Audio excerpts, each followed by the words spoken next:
Professor, primeiro eu queria agradecer o senhor, tá, pelo convite, por estar agregando na equipe do Medperícia. Apesar da gente não se conhecer ainda pessoalmente, mas eu conheci o senhor, né, através do Focus concurso, né, então sei da experiência que o senhor tem, né, principalmente se tratando da Polícia Civil de São Paulo, né, da Polícia Científica de São Paulo.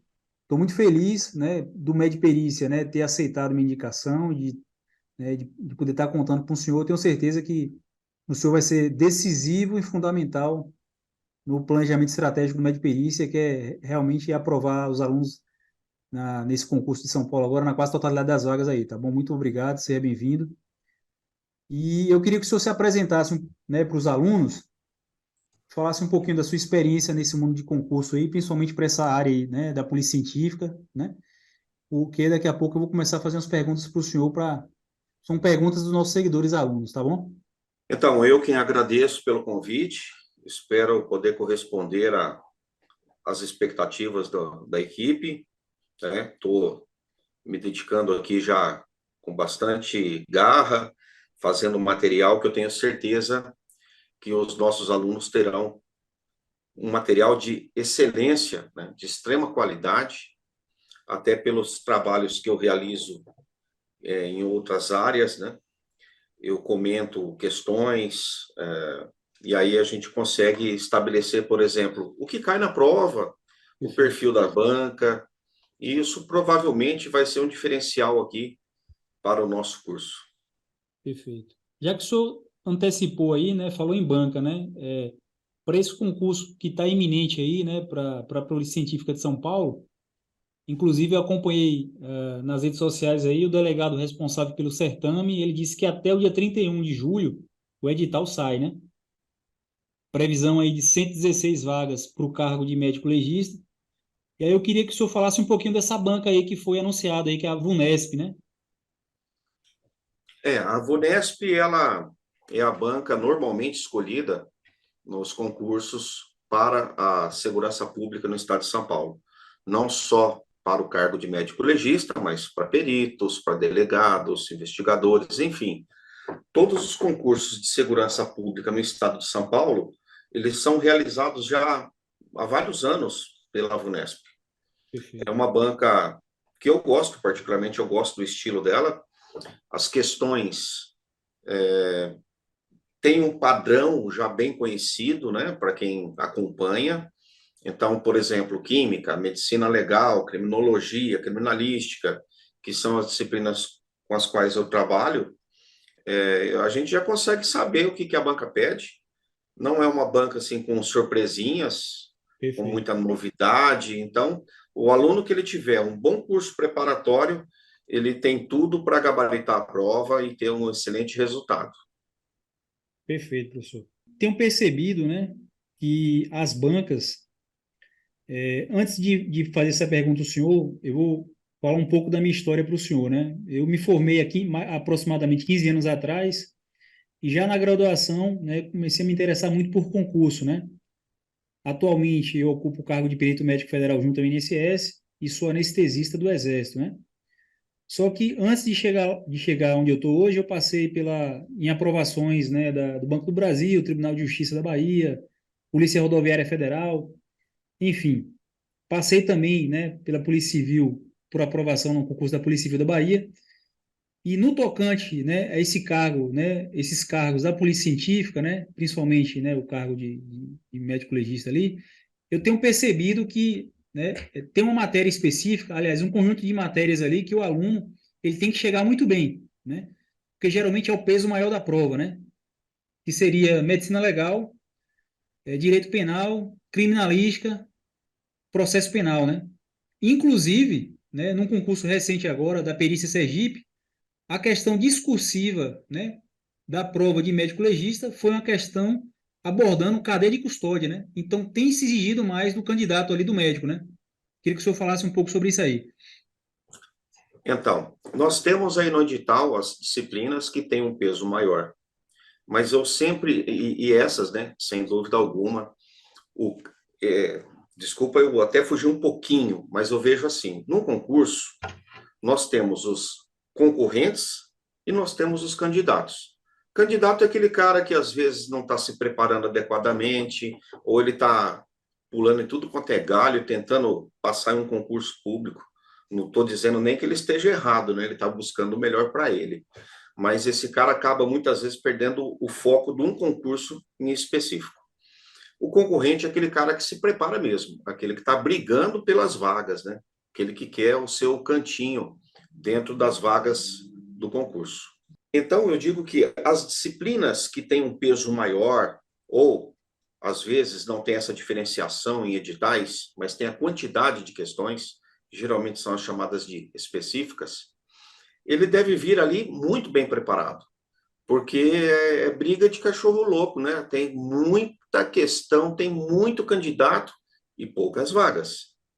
E a gente sabe que hoje um grande trunfo do serviço público, pelo menos até atualmente, é a estabilidade que se adquire, né? Perfeito. Além de ter a certeza, normalmente, de ter um salário diferenciado até, pelo menos na maioria dos estados. Mas, voltando à sua pergunta, né? Por que cadeia de custódia tem sido um enfoque de muitas bancas, de muitos concursos recentes? Porque até poucos anos atrás, 2019, até 2018, 2019, nós tínhamos um conhecimento e sabíamos da importância da cadeia de custódia. Existem vários casos já na história, um dos mais famosos de O.J. Simpson, né, em que um concurso todo foi anulado. Por quê? Porque houve quebra da cadeia de custódia. Então, no Brasil, a gente tinha conhecimento da cadeia de custódia, muitos se preocupavam já em empregá-la, mas nós não tínhamos isso como um dispositivo legal.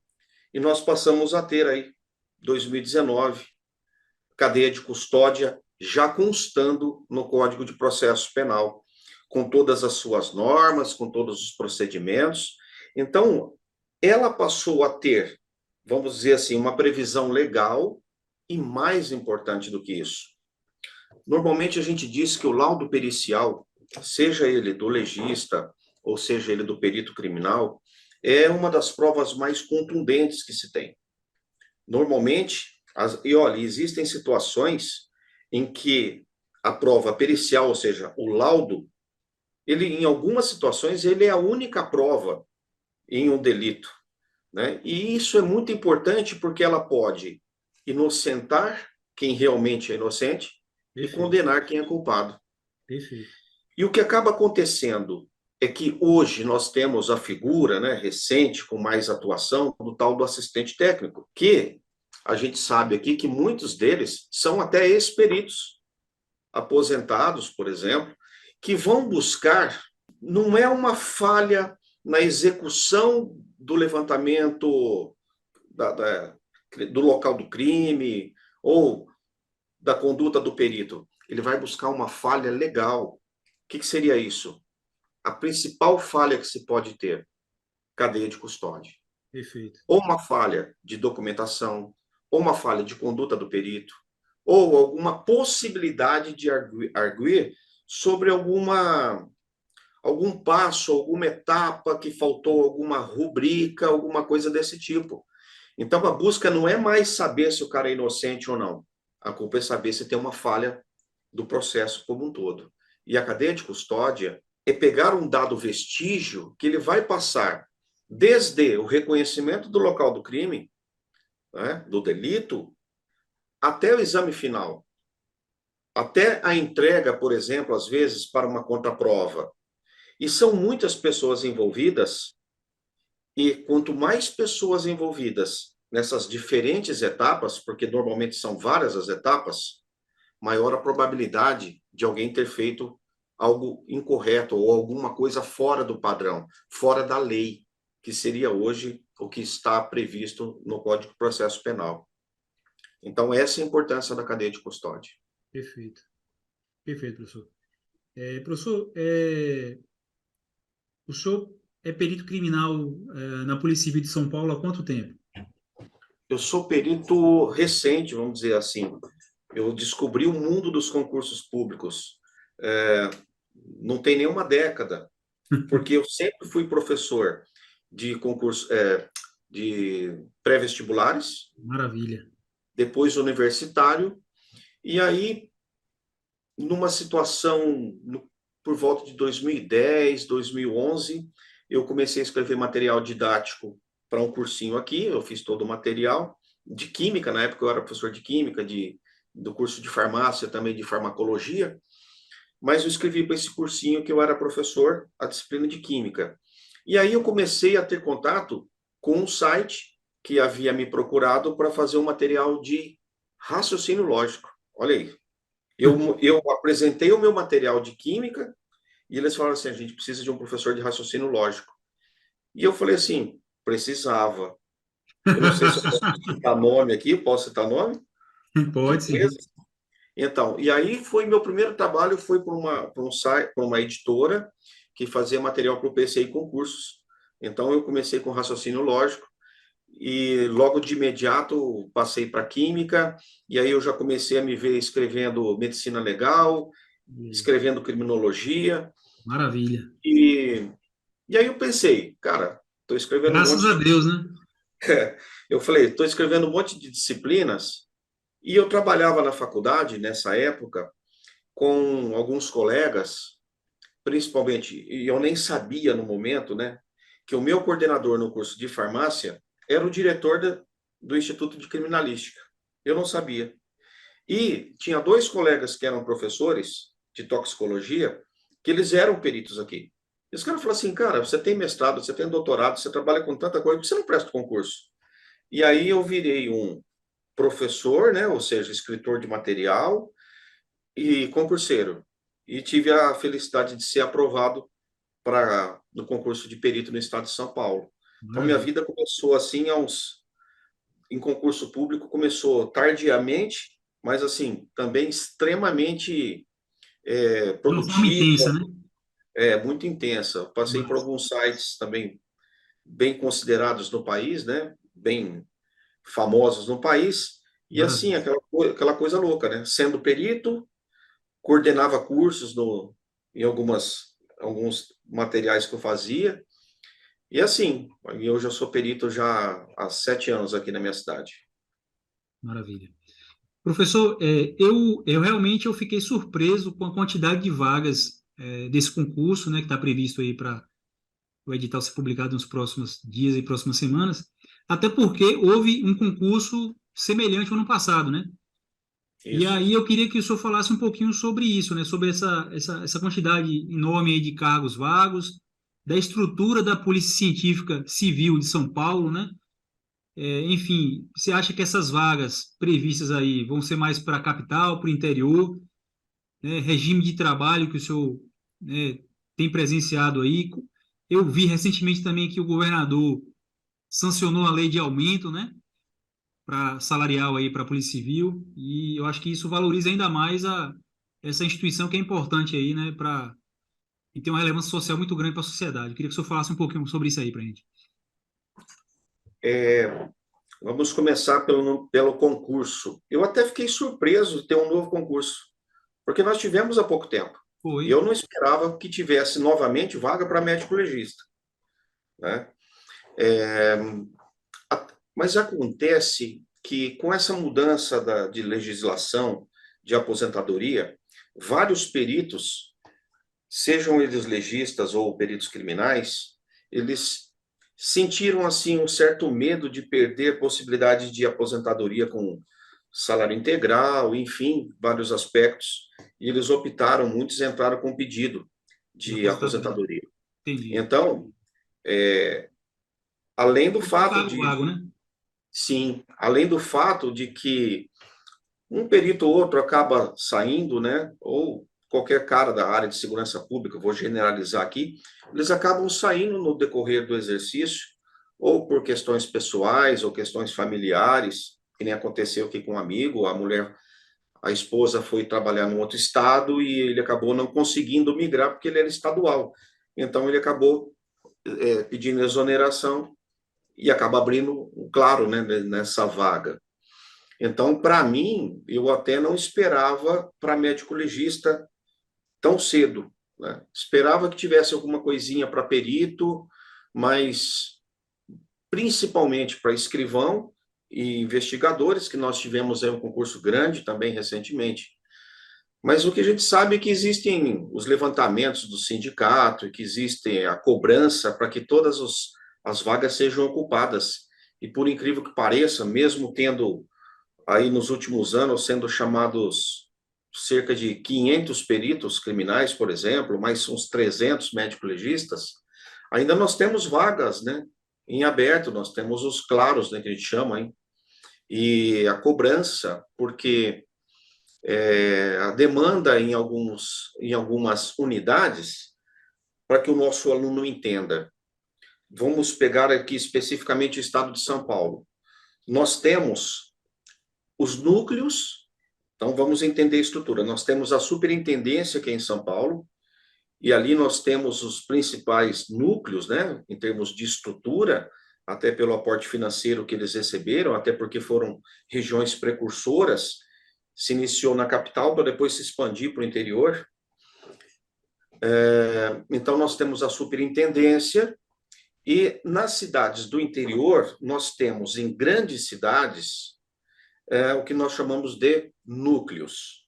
Esses, por sua vez, já apresentam estrutura semelhante ao que nós temos na capital, mas talvez não tenhamos toda a estrutura de um núcleo da capital. Entendi. E a partir, por exemplo, vou citar aqui minha cidade, Ribeirão Preto. Nós temos aqui um núcleo, esse núcleo tem um diretor, e esse diretor comanda também algumas equipes, que são cidades menores em termos de população, e essas equipes, elas são ramificações, vamos entender assim, né? Como se fosse aí o trato respiratório, né? Que nós temos os grandes vasos, depois chegamos até as arteríolas. Quem atende essas pequeníssimas cidades, 5.000 habitantes, 10.000 habitantes, são cidades um pouco maiores dessas equipes. E essas cidades que têm as equipes são subordinadas, digamos assim, às cidades maiores, onde nós temos os núcleos, né? Então, qual a vantagem, por exemplo, de você estar no núcleo?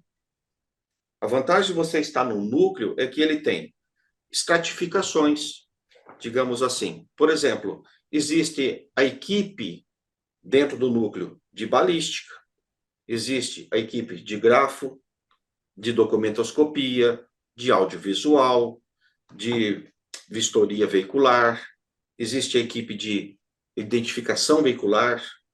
Então, nós temos o IC, que a gente chama aqui de equipe 1, que faz, né, os crimes que acontecem no cotidiano, no dia a dia, né? Você tem a parte de bioquímica, você tem a parte química, tem a toxicologia. Isso num núcleo é comum, mas numa equipe, não. Ali a gente chama de generalista. O perito que entra numa equipe, ele vai fazer metalográfico, ele vai fazer vistoria, ele vai fazer homicídio, ele vai fazer suicídio, dano, furto. De uma maneira geral, ele também faz toxicológico, pelo menos a constatação, né, de drogas. Esses casos mais complexos são enviados para os núcleos. Então, Ribeirão Preto, por exemplo, Campinas, entre outras cidades, Bauru, nós temos uma estrutura muito maior. Agora, Ribeirão Preto, que é uma estrutura grande, tem todas as equipes? Não, a gente não faz, por exemplo, a parte de bioquímica, nós não fazemos, por exemplo, a parte de biologia molecular, onde nós temos exames de DNA, mas aqui, por exemplo, foi montado recentemente um baita de um laboratório que já tinha uma boa estrutura, mas agora chegou aqui um laboratório muito grande de balística, né, que faz parte, inclusive, do SINAB. Entendi. Então, essa é a estrutura básica da Polícia Científica do Estado de São Paulo, né?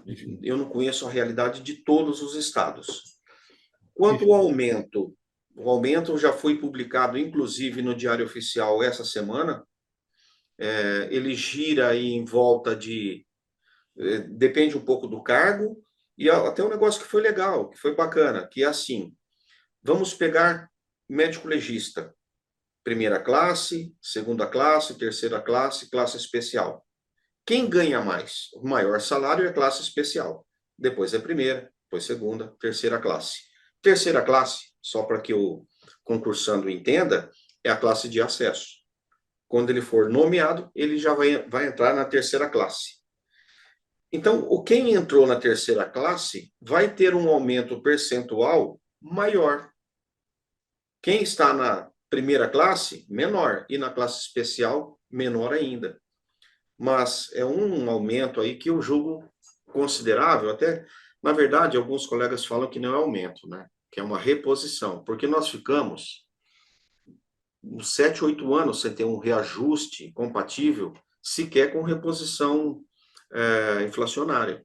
Entendi. O Verdade. estado de São Paulo, ele estava com uma fama aí de um dos estados com menor salário, né? Menor provento dentre os estados da União. Então, acho que era quinto pior salário.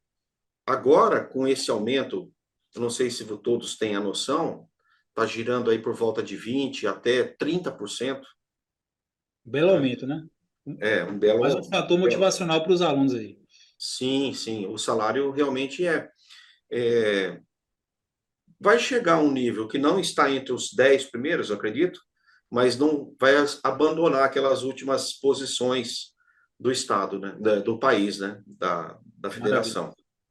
Só que, por exemplo, aproveitando o gancho, né, para quem vai para uma cidade do interior, o salário vai ser um belo salário, até para uma pessoa que tenha família.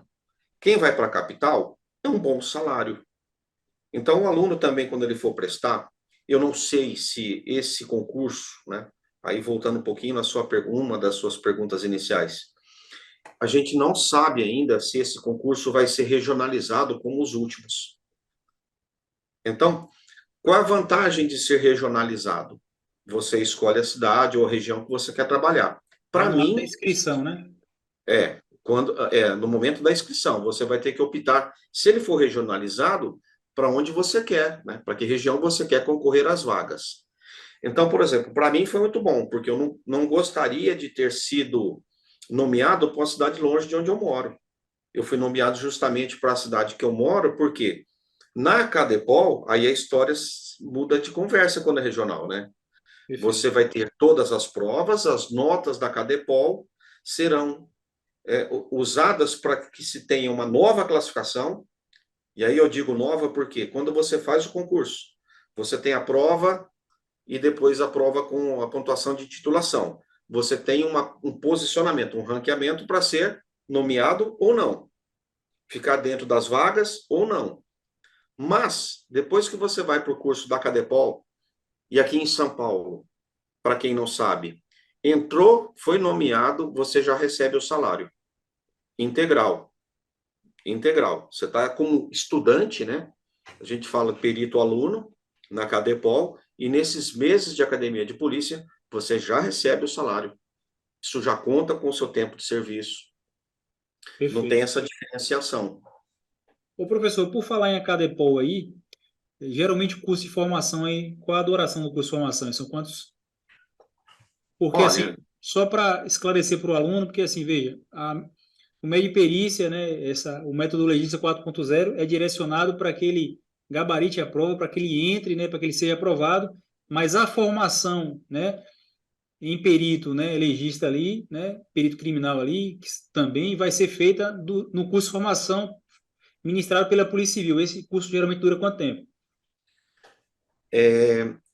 de uns dos últimos concursos para cá, a gente teve uma diminuição. Há uma década atrás, o curso de formação, ele durava por cerca de um ano. Depois, ele foi condensado para 8 meses.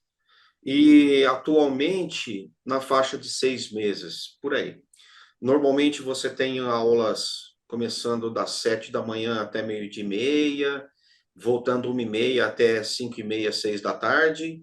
E no meu curso de formação, a gente tinha de segunda até quinta-feira à noite palestras, porque eles colocavam essas palestras que seriam até quase que mini cursos, Entendi. né? Palestras de 2, 3 horas de duração, que antes eram colocadas no período diurno, né?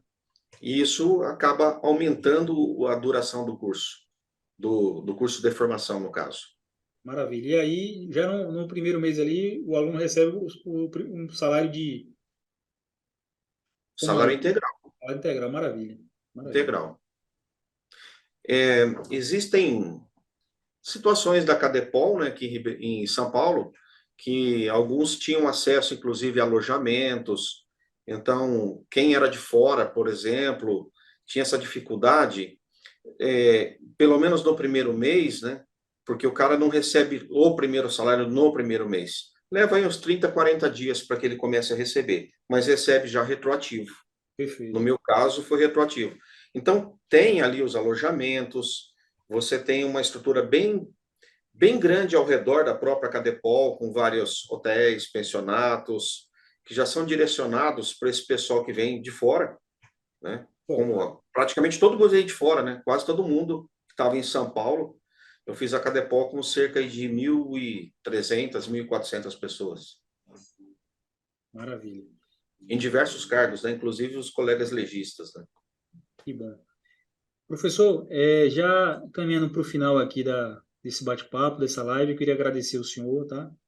E eu queria que o senhor transmitisse para os alunos aí, né, que tem um perfil ali, né, de muitos trabalham bastante, né, tem essa rotina louca do médico aí, né, de plantões, de ambulatório. Eu queria que o senhor falasse um pouquinho, né, de como é esse direcionamento aí, né, para um estudo correto, visando esse cargo aí na Polícia Científica aí, na Polícia Civil, né? Teve uma pergunta que eu talvez não tenha respondido. No estado de São Paulo, a escala de trabalho é 12 por 36, Maravilha. certo? Então, eu, particularmente, não estou querendo ter nenhum tipo de arrogância na minha colocação, mas já vai dar para perceber que não se trata nem de convencimento ou arrogância, alguma coisa assim. É ser bem sincero. Eu trabalhava em faculdade e cursinho, então eu trabalhava com a carga horária de segunda a sexta, por volta de 17 aulas por dia, e ainda às vezes tinha sábado após graduação. E você tinha, às vezes, prova para corrigir, prova para fazer, para elaborar e tal. Então eu achava que era uma carga assim muito puxada. Hoje, no serviço público, você tem a sua carga horária para cumprir e que modéstia à parte, eu acho que é muito mais, mas é muito mais tranquilo do que quem trabalha na iniciativa privada. Com Não tem a certeza. mínima dúvida. Com certeza. Então, quanto à carga horária, a gente sabe, nem tudo é maravilha, nem tudo é só refresco, né? Mas é muito mais tranquilo do que a gente vê até pela própria cobrança de amigos que trabalham em outras áreas, principalmente tem muitos amigos professores. Então ele fala, está cada vez mais difícil, você tem que se reinventar sempre, você tem que buscar um monte de coisas novas, não que você tenha que também relaxar no serviço público. Eu sempre busco me atualizar, fazer cursos, participar de tudo que eu posso, mas é muito mais tranquilo e você se organiza também com a sua escala. Tem a flexibilidade de mudança de plantões, então isso tudo é feito dentro de uma normativa, né? Dentro de um expediente administrativo que você tem que seguir, mas eu acho que é relativamente bem mais tranquilo do que muitas áreas. Não vejo como um serviço pesado, né? Você não tem cargas para trabalhar, você tem que executar aquilo dentro da sua formação. Para o legista, é mais dentro da formação ainda do que o perito, porque o perito aqui em São Paulo, a gente concorre com qualquer tipo de formação dentro das que estão no edital, né? Então, você tem um cara que é físico, tem um cara que é da contabilidade, tem um cara que é matemático, tem um cara que é do direito, tem um que é farmacêutico, tem um que é dentista, tem um que é das ciências biológicas, e o cara, de repente, cai, por exemplo, para fazer uma vistoria veicular. Então, você tem que se especializar, né? Tem que Perfeito. aprender ali o que você tem que fazer. Mas a minha dica para o concursando, para o aluno que está, para a pessoa que está pensando em prestar um concurso, é assim, antes de mais nada, eu participo muito, professor, de grupos de WhatsApp, participo de grupos do Facebook, do Instagram, né? Eu tenho meu perfil, mas a gente tem muito relato de colegas, né? Eu falo colegas porque foram meus colegas quando eu era concursando e até hoje são meus alunos, de que, poxa, fiquei por uma questão ou por duas questões. Nossa, eu não acredito que aquilo ali eu não vi no meu curso de formação, né? Na minha preparação. Então, vejam, eu digo assim, uma questão de uma disciplina, ele pode te levar à nomeação, ou ele pode te jogar lá muito abaixo das vagas. Eu vejo muito cara oferecendo material pirata nesses grupos de WhatsApp. A gente sabe que, além do material ser pirata, já não ser legal porque é um crime, Verdade. principalmente quanto aos direitos autorais, a gente sabe que muitos desses cursos, né, além de tomar os golpes aí, que a gente vê sempre colega chorando nos grupos que tomou o golpe, o material é desatualizado, ou não é um material de qualidade, não é feito por quem é do ramo.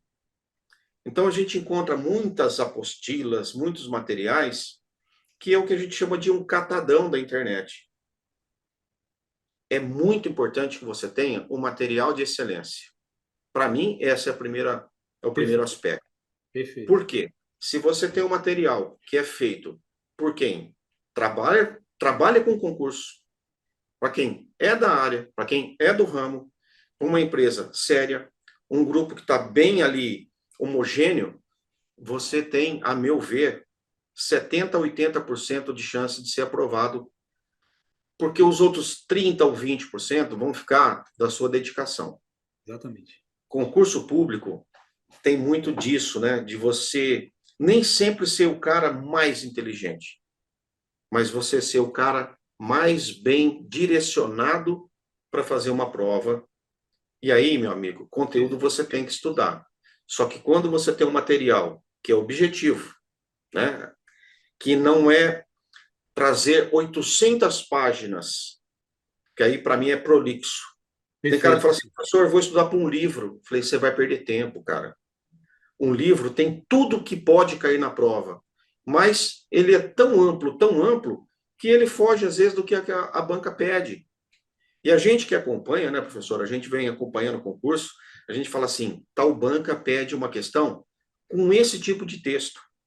Eu já fiz, por exemplo, eu faço revisões, por exemplo, para o pessoal do SPSEX, para Colégio Naval. Quase todo ano eu falo, ó, o levantamento esse ano vai cair isso, vai cair assim, assado. Pode cair com um texto assim, sabe? Um enunciado. Eles mudam, às vezes, um dado. E a VUNESP tem muito disso. Ela tem muitas questões parecidas. Outras bancas também têm esse perfil, que eles mudam muito pouca coisa num enunciado da questão. E aí, às vezes, até muda a ordem das alternativas. Então, um material que seja muito bem feito, por quem conhece, por quem tem experiência, ele é o grande suporte para a aprovação do candidato. Maravilha. Professor, gratidão pela disponibilidade, tá? Sei que seu tempo é precioso e, em nome do meio de perícia, eu queria agradecer, né, por estar agregando e a gente vai corresponder também à altura do senhor aí, tá bom? Muito obrigado, os alunos também agradecem, viu? Um abraço. Eu que agradeço a vocês e agradeço a todos os nossos colegas concursandos, né, nossos futuros médicos legistas, por terem acompanhado esse nosso bate-papo. Um grande Valeu, professor. abraço Um e abraço. até a nomeação.